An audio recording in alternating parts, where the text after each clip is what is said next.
যখন আল্লাহ পাক কাউকে ভালোবাসেন তখন জিবরাইল আলাইহিস সালামকে ডেকে নিয়ে আসেন। ডেকে নিয়ে এসে বলেন যে পৃথিবীতে অমুকের পুত্র অমুক, তাকে আমি ভালোবাসি, হে জিবরাইল তুমিও তাকে ভালোবাসো।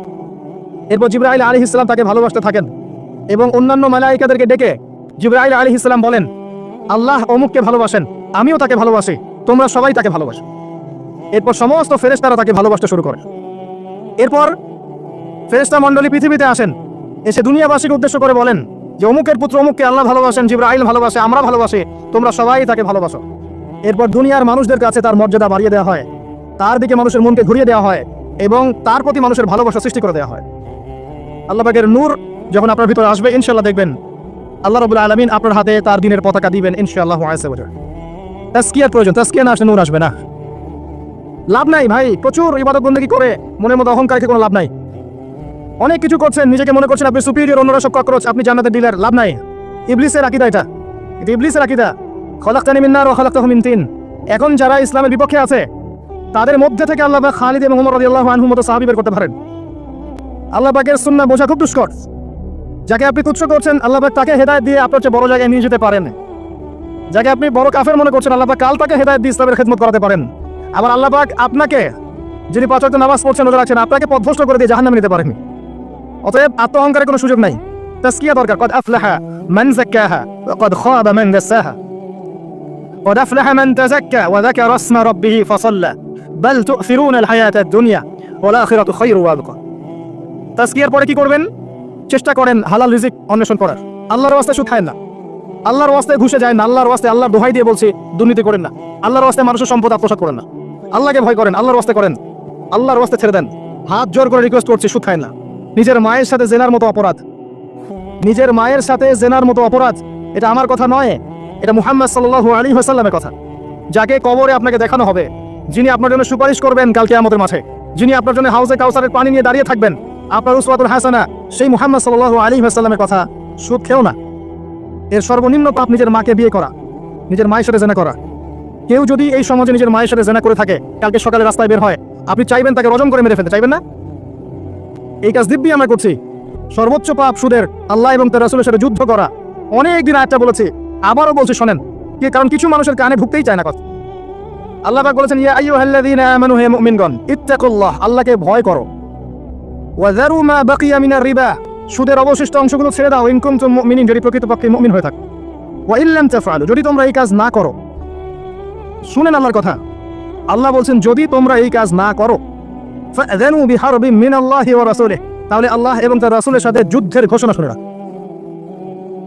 দি path is yours, choose your path, রাস্তা আপনার, আপনি চুজ করেন কোন পথে আপনি যাবেন। কেউ বাধ্য করবে না আপনাকে। লা ইকরাহা ফিদ্দিন, দিনে কোনো বাড়াবাড়ি নাই। তরোয়াল দিয়ে কেউ বলবে না যে সুদ খেও না, তরোয়ালের জন্য কেউ বলবে না যে ইসলাম কবুল করো, ইসলাম এগুলো হারাম, ইসলাম এভাবে ছড়ায় নাই, এগুলোর সাথে ইসলামের কোনো সম্পর্ক নাই। ইসলামের নামে যারা সন্ত্রাসবাদ ছড়িয়েছে এবং জঙ্গিবাদ ছড়িয়েছে, এগুলোর সাথে ইসলামের কোনো সম্পর্ক নাই। ইসলাম বাধ্য করবে না আপনাকে, কিন্তু আপনি রাস্তা ওয়াহাদাইনাহুন নাজদাইন, দুইটা পথ আমি দেখিয়ে দিয়েছি, আপনি একটা চুজ করেন, ইম্মা শাকিরা ওয়া ইম্মা কাফুরা। ইচ্ছা হলে আপনি কুফরি করেন, ইচ্ছা হলে কৃতজ্ঞ হন। আল্লাহ বলেছেন সুদ খেও না, নিজের মায়ের সাথে জেনা করা, আল্লাহ এবং তার রাসূলের সাথে যুদ্ধ করা। আপনি পথ চুজ করেন। একটা টাকা যদি হারাম থাকে রিজিকে, আপনার ইবাদত কবুল হবে না। সে যেই হোক, দাড়ি টুপি পাগড়ি জুব্বাওয়ালা মানুষ যদি সুদ খায়, জায়েজ হয়ে যাবে না। পৃথিবীর সমস্ত মানুষ যদি ভোটাভুটি করে যে সুদ হালাল, হালাল হয়ে যাবে না। পরিবারের হালাল রিজিকের ব্যবস্থা করেন। অনেক মানুষ দেখা হয়, কথা হয়, মেসেঞ্জারে টেক্সট করে, হোয়াটসঅ্যাপে নক করে, বড় চাকরি করতো, 60,000 70,000 80,000 টাকা বেতন পেত, তখন রিজিকে বরকত ছিল না, ছেড়ে দিয়েছে, চায়ের দোকান দিয়েছে, এখন রিজিকে বরকত আছে। আজকেও একজনের সাথে দেখা হয়েছে, তিনি ইউএস বাংলা এয়ারলাইন্সে কাজ করেন। আমাকে বলছেন, ভাই মুরব্বী মানুষ, আমার পরিবারের সদস্য সংখ্যা বেশি ছিল, হারাম জবে ছিলাম, সুদ খেতাম, সুদি এনজিওতে কাজ করেছি, আপনার লেকচার শুনেছি, আলহামদুলিল্লাহ আল্লাহ পাক শুনিয়েছেন তাকে, এখানে আমার কোনো ক্রেডিট নাই, তিনি ছেড়ে দিয়েছেন, এখন এখানে কাজ করেন। আমি বললাম, পরিবারে কি কোনো সমস্যা হয়, রিজিকে বরকত আছে না? তিনি বলছেন, এখন বারাকার শেষ নাই। বলছে কেউ অসুস্থ হয় না পরিবার আমার এখন, আগে ডেইলি অসুস্থ হতো, আমার টাকা চুরি চামারি হয় না, আগে আমার টাকা আত্মসাৎ হয়েছে। বরকত কি জিনিস আপনাকে বুঝাই, বরকত চোখে দেখা যায় না। আপনি হালাল রিজিকে থাকেন, দেখবেন আপনার পরিবারের মানুষ কম অসুস্থ হচ্ছে, খরচ কমে গেল, আপনার সম্পদ চুরি ডাকাতি হচ্ছে না, নিরাপদ আছে। আপনার অল্প রিজিক আল্লাহ রহমত বরকত ঢেলে দিলেন, অল্প খেয়ে আপনি তৃপ্ত, মেডিসিনের খরচ নাই, অসুস্থতার খরচ নাই, আজে বাজে কোনো খরচ নাই, কারণ আপনি হারাম খাচ্ছেন না। বরকত চোখে দেখা যায় না, এটা বুঝতে হয়। আবার দেখবেন মাসে কোটি টাকা আর্ন করছেন, এই যে বড় একটা ক্যান্সার, এই যে কিডনি ড্যামেজ, এই যে ব্লাড চেঞ্জ করতে হচ্ছে, একটা রোগ শেষ হচ্ছে আরেকটা শুরু হচ্ছে, বাবার অসুখ, মায়ের অসুখ, এই সমস্যা ওই সমস্যা একটার পর লেগেই আছে। এই প্রজেক্ট নষ্ট হচ্ছে, ওই প্রজেক্ট নষ্ট হচ্ছে, এবং মানুষ চিন্তাই করছে, চুরি ডাকাতি করছে। এটা আল্লাহ পাকের গজব। রহমত বরকত চোখে দেখা যায় না, এটা আপনাকে বিশ্বাস করতে হবে যে আল্লাহর পক্ষ থেকে এগুলো আসে। ইমানের 6 পিলার সত্য গায়েব, আল্লাহ বিশ্বাস গায়েব, মালায়েকা ওয়া কুতুবিহি ওয়া রুসুলিহি ওয়াল ইয়াউমিল আখির ওয়াল কদরি খাইরি ওয়া শাররি, সবই গায়েব। অদৃশ্য বিশ্বাসের নামে তো ইমান। তো বরকত রহমত কি দেখা যাবে? দেখা যাবে না। রূহ বা আত্মাকে দেখেছেন? আপনার শরীরে নাই।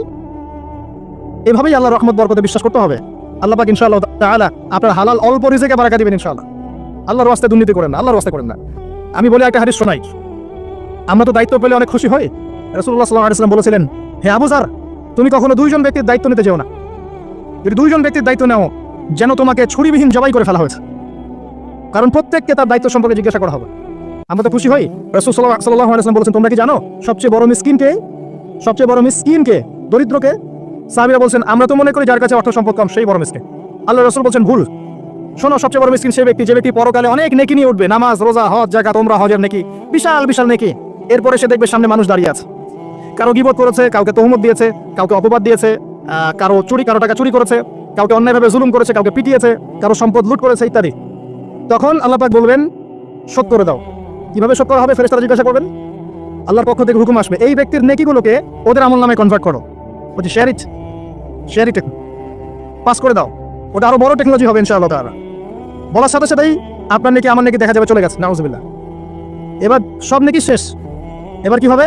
অর্ডার আসবে, তাদের গুনাহগুলোকে এই ব্যক্তির আমলনামায় চাপিয়ে দেওয়া হবে। এরপর আল্লাহ পাক বলবেন, ইকরা কিতাবাক, পড়ো তোমার কিতাব, ওয়া কাফা বিনাফসিকা আল-ইয়াওমা আলাইকা হাসিবা, আজকে তুমি তোমার হিসাব নেওয়ার জন্য যথেষ্ট। এই কিতাব আর ডান হাতে আসবে না, ঘুরে আসবে।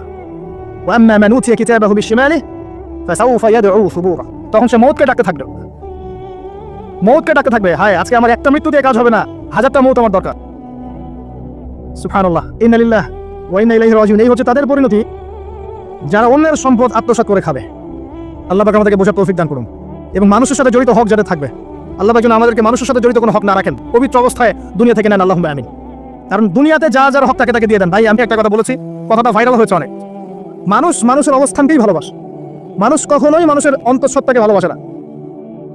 অবস্থান আপনার ভালো, আপনার পিছনে মানুষের অভাব থাকবে না। আজকে আপনার ক্ষমতা আছে, পাওয়ার আছে, খ্যাতি আছে, ইত্যাদি আছে, মানুষ দেখবেন পিছনে ঘুরঘুর করছে। এবং এরা কিন্তু সবাই সবার স্বার্থেই ঘুরঘুর করছে।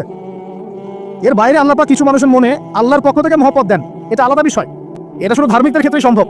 ওই 2 ব্যক্তি যারা আরশের ছায়া পাবে, যারা একে অপরকে আল্লাহর ওয়াস্তে মহব্বত করেছে, তাই না? অতএব আল্লাহর পক্ষ থেকে একটা মহব্বত থাকে, এটার কোনো স্বার্থ থাকে না, নিঃস্বার্থ ভালোবাসা। এটা টোটালি নিঃস্বার্থ ভালোবাসা, কোনো স্বার্থ নাই। কিন্তু দুনিয়ার ভালোবাসা স্বার্থপর। অবস্থানকে আপনাকে মূল্যায়ন করা হবে। আপন শুধু আল্লাহ পাক আপনার। আল্লাহর জন্য যার যার হক তাকে দিয়ে দেন, নিজের হক আল্লাহর কাছে চেয়ে নেন, আপনি সুখে থাকবেন ইনশাআল্লাহ। এর চেয়ে কোনো ফিলোসফি নাই দুনিয়াতে সুখে থাকার। আপনি মানুষকে সন্তুষ্ট করতে পারবেন না, পরিবার, বাবা মা, ছেলে মেয়ে, বউ বাচ্চা, কাউকে সন্তুষ্ট করতে পারবেন 100% আপনি কাউকে সন্তুষ্ট করতে পারবেন না। সারা জীবন করে যাবেন, আপনার বিরুদ্ধে অভিযোগ থেকেই যাবে। শুধু আল্লাহ রাব্বুল আলামিন অপেক্ষা করে বসে আছেন। এই বসে আছেন কথাটাকে আবার ভাইরাল করে বিতর্কিত করেন না। এই বসে আছেন বুঝিয়েছে আল্লাহ পাক অপেক্ষা করছেন। মুশকিল মিডিয়ার সামনে কথা বলা, বলবো একটা তালগোল পাকিয়ে বানাবে আরেকটা। এই কারণে আমি মিডিয়া এখন পছন্দ করি না। প্রয়োজনে আমি মাঝে ময়দানে জুমার খুতবা দিব, আমার কোনো দরকার নেই মিডিয়া, কোনো প্রয়োজন নেই আমার। কিছু অফিসিয়াল দেখা হয়েছে এই কারণে, যাতে এই কথাগুলো এর মধ্যে ভালোটুকু মানুষের কাছে পৌঁছে যায়, খারাপটুকু আমরা মুছে ফেলে দিই। আমার খারাপের দরকার নাই। আর এগুলো করে মানুষের ক্ষতি করেছে আমরা অনেক। দিন দিন আলেম ওলামাদের সংখ্যা এই বাংলার মাটি থেকে কমে গেছে। যে কথাটা বলছিলাম, হক দিয়ে দেন, আপনি আপনার হক আল্লাহর কাছে চেয়ে নেন, মানুষকে আপনি সুখী করতে পারবেন না। আল্লাহ পাক অপেক্ষা করছেন আপনার জন্য। আপনি কখন তওবা করে তার দিকে ফিরে আসবেন, দিন আল্লাহ পাক আপনাকে মাফ করে দিবেন। আল্লাহ পাক বলেছেন, শোনেন, ইল্লা মান তাবা, যে অনেক গুনাহ করেছে, শিরক করেছে, জিনা করেছে, মদ খেয়েছে, বিদআত করেছে, হারাম খেয়েছে, আল্লাহ পাকের অবাধ্য হয়েছে, নামাজ পড়ে নাই, যাকাত দেয় না, ইত্যাদি অনেক অন্যায় করেছে, একদিন তওবা করে ফিরে এসেছে। আল্লাহ পাক বলেছেন, ইল্লা মান তাবা, যে ব্যক্তি তওবা করে ফিরে আসলো, ওয়া আমানা, এবং ঈমান নিয়ে আসলো, ওয়া আমিলা আমালান সালিহান, এবং এখন থেকে সৎ আমল করা শুরু করলো, হোক সে নারী বা পুরুষ, যে কেউ, যে কোনো বয়সের, যে কোনো বর্ণের, যে কোনো ভাষার, যে কোনো দেশের, এগুলো কিছু যায় আসে না আল্লাহ পাকের। ইন্নাল্লাহা লা ইয়ানজুরু ইলা আজসামিকুম ওয়ালা ইলা সুওয়ারিকুম ওয়ালাকিন ইয়ানজুরু ইলা কুলুবিকুম ওয়া আমালিকুম। আল্লাহ পাক শুধু কলব দেখেন, আমল দেখেন, রক্ত মাংস বর্ণগুলো দেখেন না। আল্লাহ পাক ফিরে এসেছে, আমল, ঈমান এনেছে, আমল সালেহ করেছে।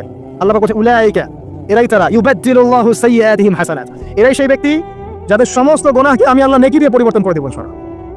আল্লাহ অপেক্ষা করছেন আপনার জন্য। আপনার কাছে আসার গল্পটা হোক আল্লাহর কাছে আসার, এই জেনার কাছে আসার গল্প দিয়ে কোনো লাভ নাই। আল্লাহ পাক যেটা বলেছেন, লা তাকরাবুজ জিনা, জিনার কাছেও যেও না। আপনি দেখবেন এখন বলা হচ্ছে জিনাটাই হচ্ছে কাছে আসার কথা। আমি বলি শোনেন, নিমের ডাল দিয়ে দাঁত মাজেন। নিম গাছের ডাল আছে না, নিমের ডাল দিয়ে দাঁত মাজেন, এই পেস্ট ছেড়ে দেন, বয়কট করে ফেলেন, দেখবেন কয়েকদিন পর ক্ষমা চাবে যে ভুল হয়ে গেছে, আমরা এগুলো এক বানাবো না।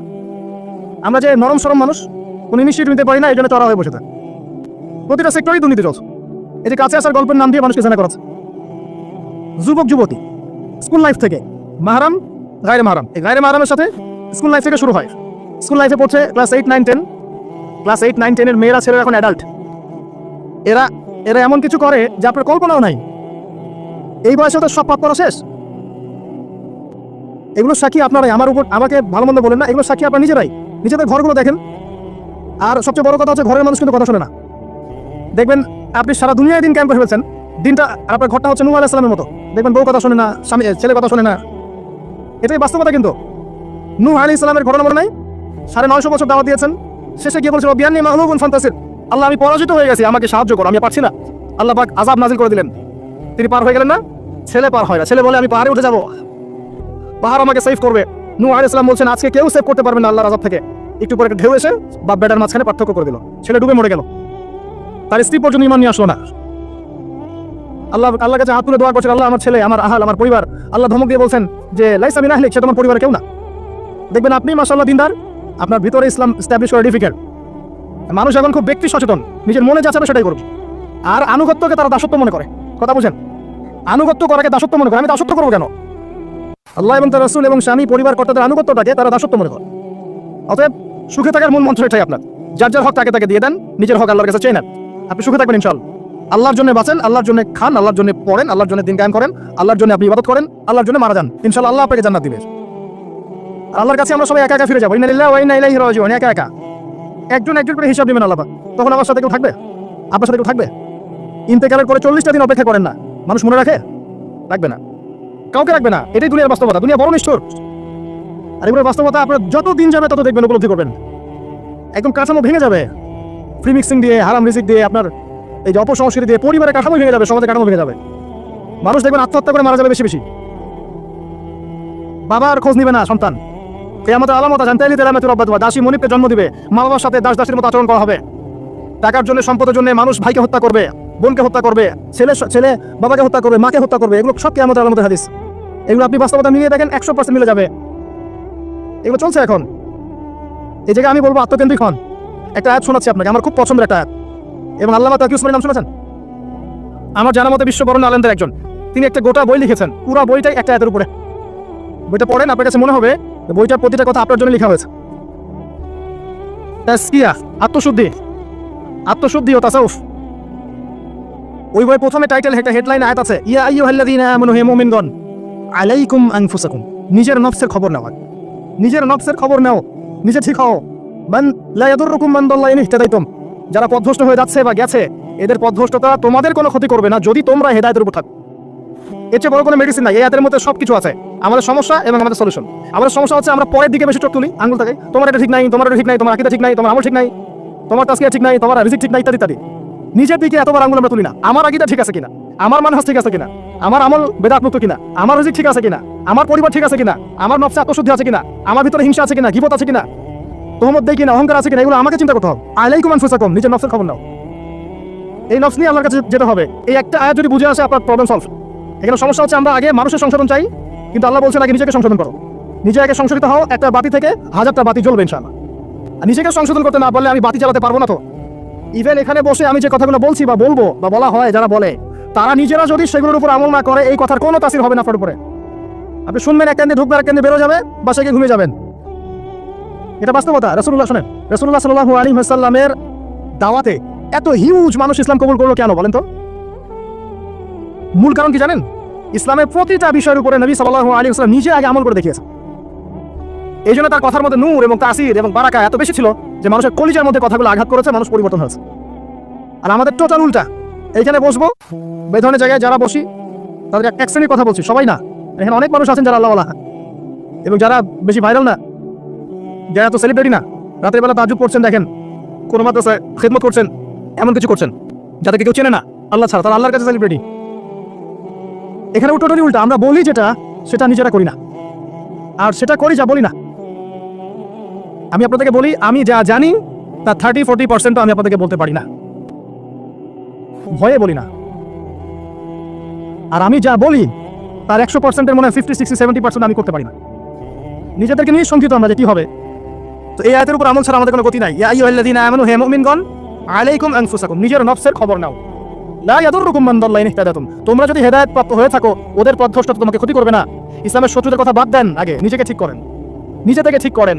নিজেরা নামাজি হন আল্লাহর রাস্তায়, আল্লাহর রাস্তায় হালাল খান, পরিবার ঠিক করেন, জ্ঞান অর্জন করেন, আল্লাহর রাস্তায় দিনের কোনো খেদমতের চেষ্টা করেন, আপনার জানমাল সময় শ্রম দিয়ে আল্লাহর রাস্তায় কিছু করেন, দেশকে কিছু দেন, রাষ্ট্রকে কিছু ভালো কিছু দেন, উম্মাকে কিছু ভালো কিছু দেন, আপনার প্রতিভা দিয়ে মানুষের কল্যাণ করেন, মানবতার কোনো খেদমত করেন, কিছু একটা করেন।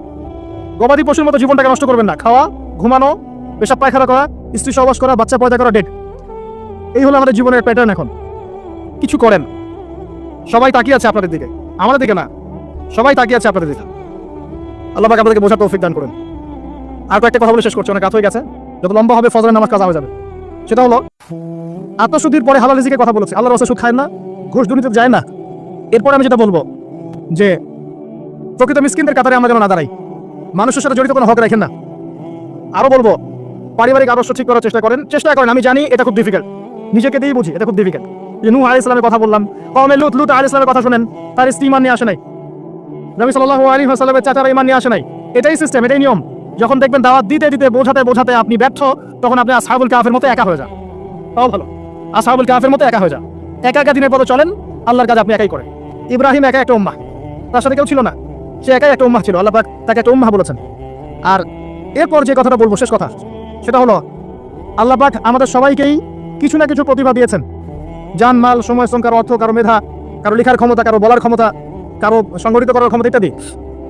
আল্লাহ পাক যাকে যে ক্ষমতা দিয়েছেন, আপনার প্রতিভাটাকে আপনি আল্লাহর পথে কাজে লাগান। ছোট্ট কিছু করেন না, এতিমদের একটা প্রজেক্ট করেন, একটা মসজিদ করেন, একটা মাদ্রাসা করেন, একটা মক্তব করেন, একটা স্কুল প্রতিষ্ঠা করেন, একটা কলেজ প্রতিষ্ঠা করেন, একটা অর্থনৈতিক কোনো সিস্টেম কিছু লঞ্চ করেন, একটা ইসলামিক এনজিও করেন, কিছু একটা করেন যা দিয়ে আপনার দিনের কোনো উপকার হয়, ইসলাম এগিয়ে যায়। ইনশাআল্লাহ এইভাবেই আস্তে আস্তে সবার ক্ষুদ্র প্রচেষ্টা ইসলাম এগিয়ে যাবে ইনশাআল্লাহ।